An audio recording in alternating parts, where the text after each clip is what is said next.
Selamat malam Bapak Ibu Saudara yang dikasihi oleh Tuhan. Kembali kita akan belajar tentang kebenaran firman Tuhan pada malam hari ini. Sebelumnya kita akan berdoa. Bapa di sorga, kami bersyukur kepadamu karena kemurahan dan kebaikan-Mu kami boleh ada sampai saat ini. Dan saat ini Tuhan, kami akan sama-sama belajar.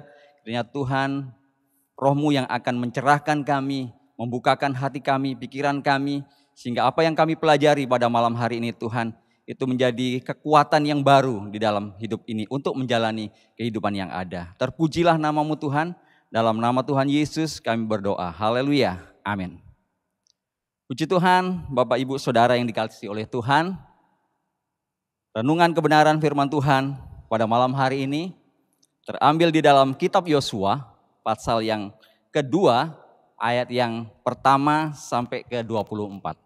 Tapi untuk lebih menyingkat waktu, saya akan bacakan di ayat yang pertama saja. Demikian bunyi Alkitab kita. Yosua bin Nun dengan diam-diam melepas dari Sitim 2 orang pengintai katanya, pergilah amat-amatilah negeri itu dan kota Yeriko.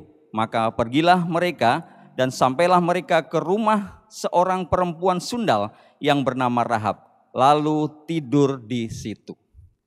Bapak Ibu Saudara yang dikasihi oleh Tuhan, tema kebenaran firman Tuhan malam hari ini akan saya beri tema pribadi yang diperkenan.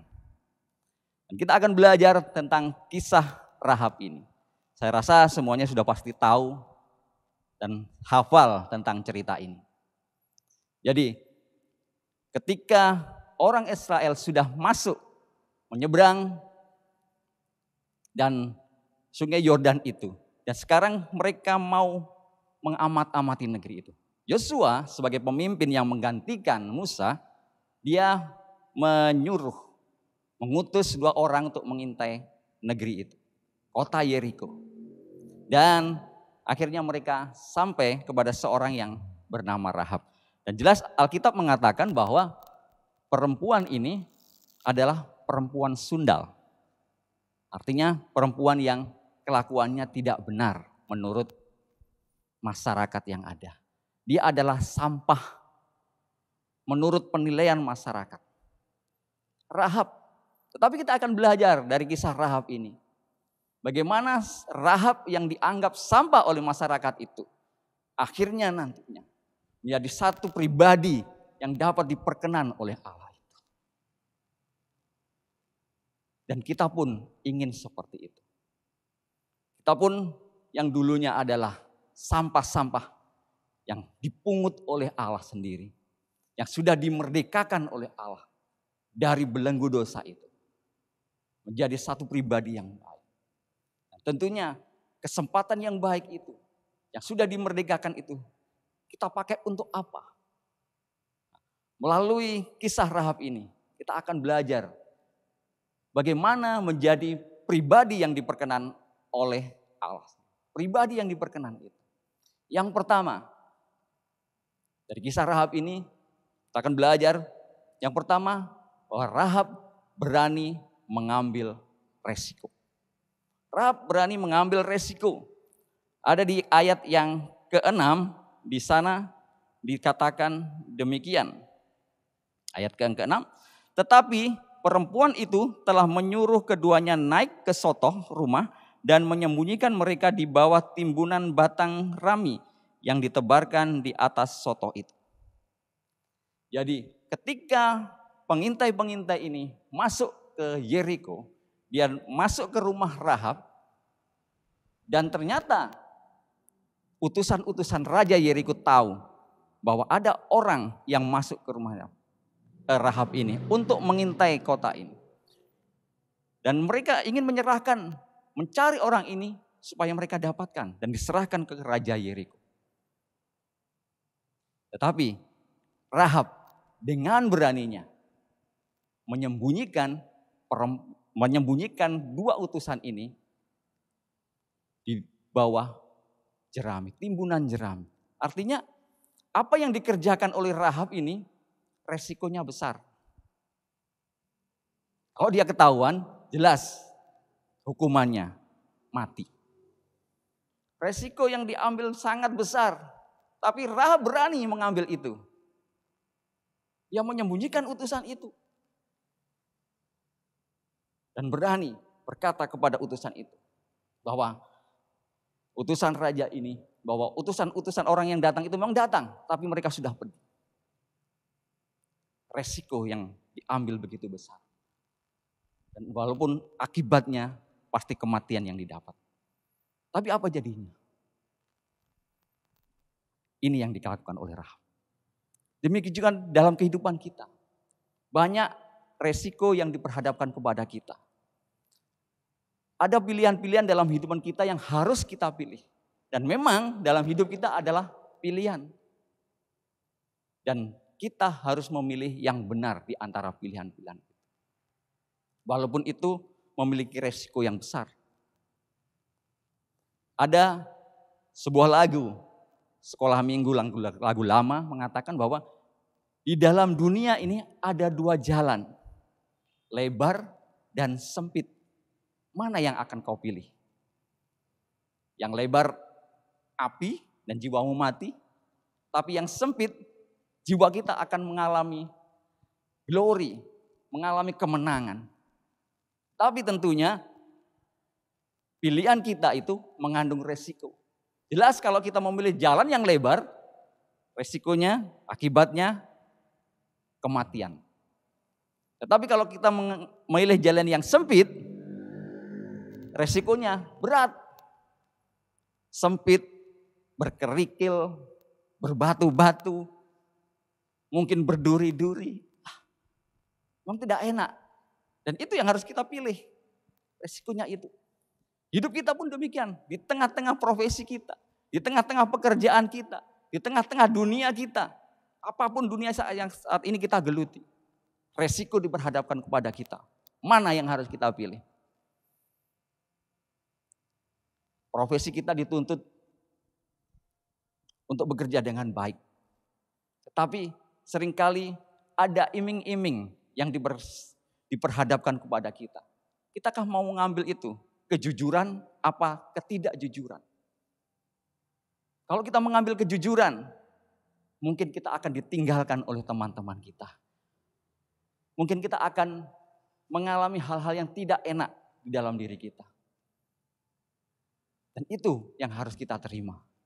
Sebagai anak-anak Tuhan yang sudah dimerdekakan itu. Resiko seperti ini. Tapi tentunya pilihan itu yang harus kita pilih. Kita harus pandai-pandai memilih supaya pilihan kita tepat walaupun resikonya itu besar di dalam hidup kita. Walaupun akibatnya itu berat buat kita.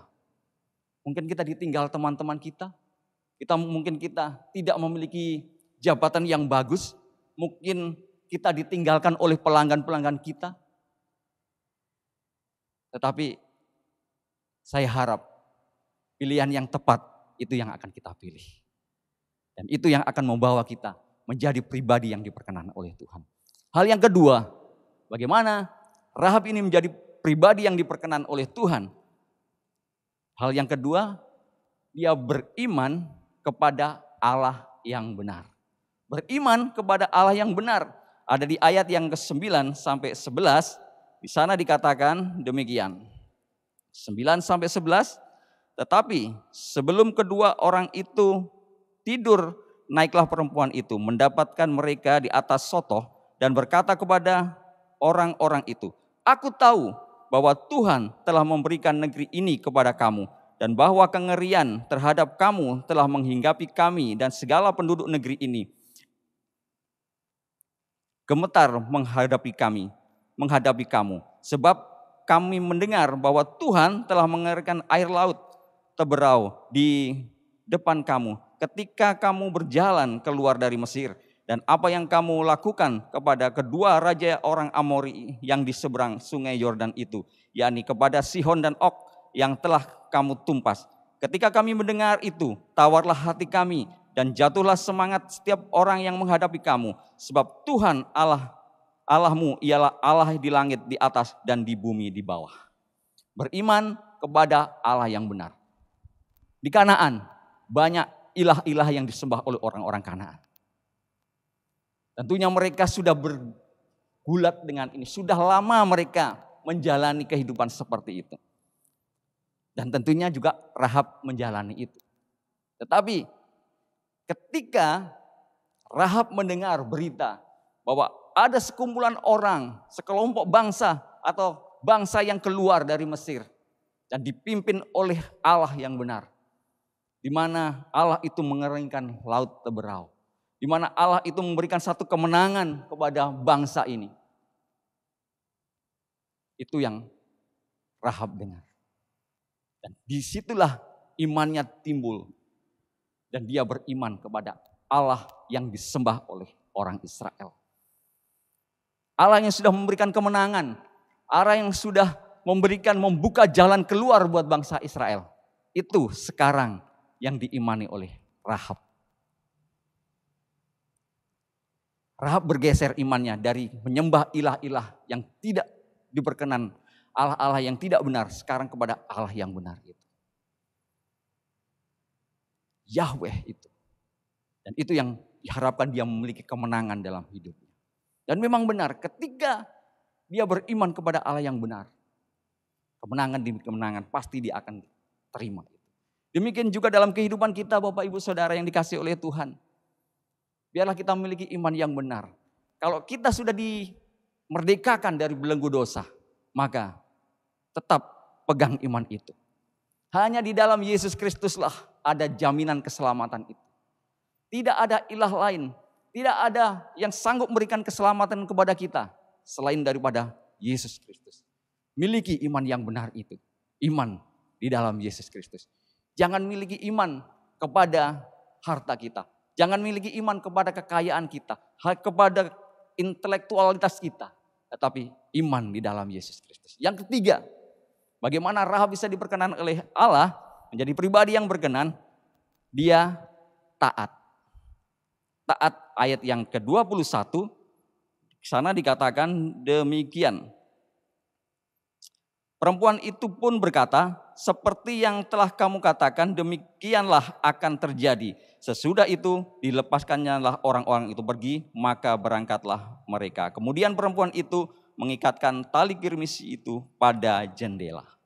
Jadi ketika pengintai ini sudah bebas dari Raja Yeriko, kemudian mereka disuruh bersumpah supaya ketika bangsa itu nanti menyerang Yeriko, maka Rahab dan keluarganya bebas, bisa mengalami kebebasan. Dan dua pengintai ini mengatakan, kalau kamu ingin bebas, ikat benang kirmisi ini di jendela. Dan itu yang dilakukan oleh Rahab.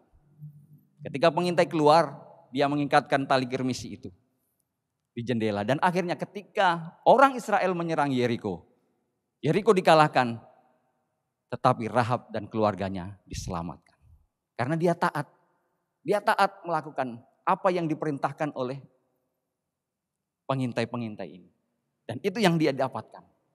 Dan dari pelajaran yang kita terima ini, ketika Rahab melakukan hal-hal itu, maka Rahab kita lihat, Alkitab mencatat bahwa Rahab masuk dalam silsilah Kristus Yesus.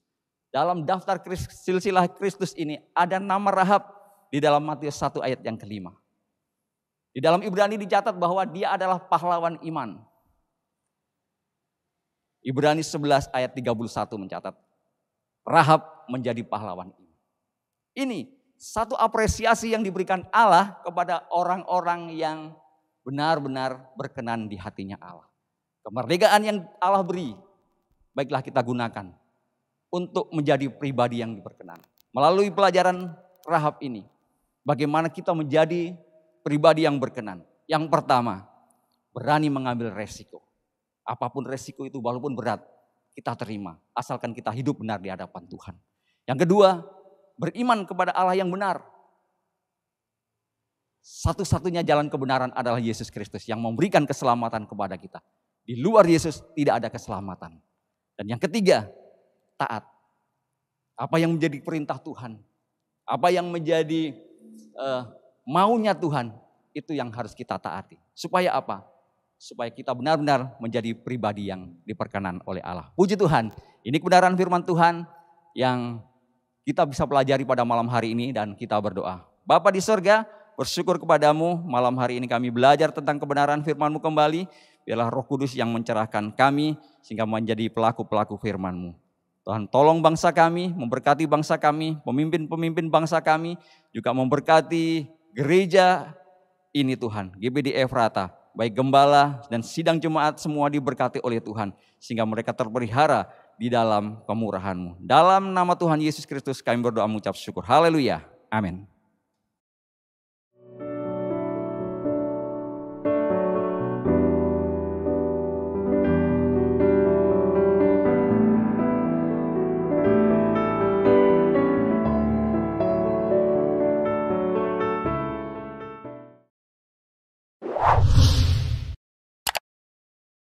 Subscribe channel YouTube GPDI Efrata Yogyakarta dan aktifkan lonceng notifikasinya untuk mendapatkan informasi seputar live streaming dan video khotbah terbaru lainnya. Tombol subscribe berada di kanan atas channel kami dan jangan lupa klik tombol loncengnya. Tuhan Yesus memberkati.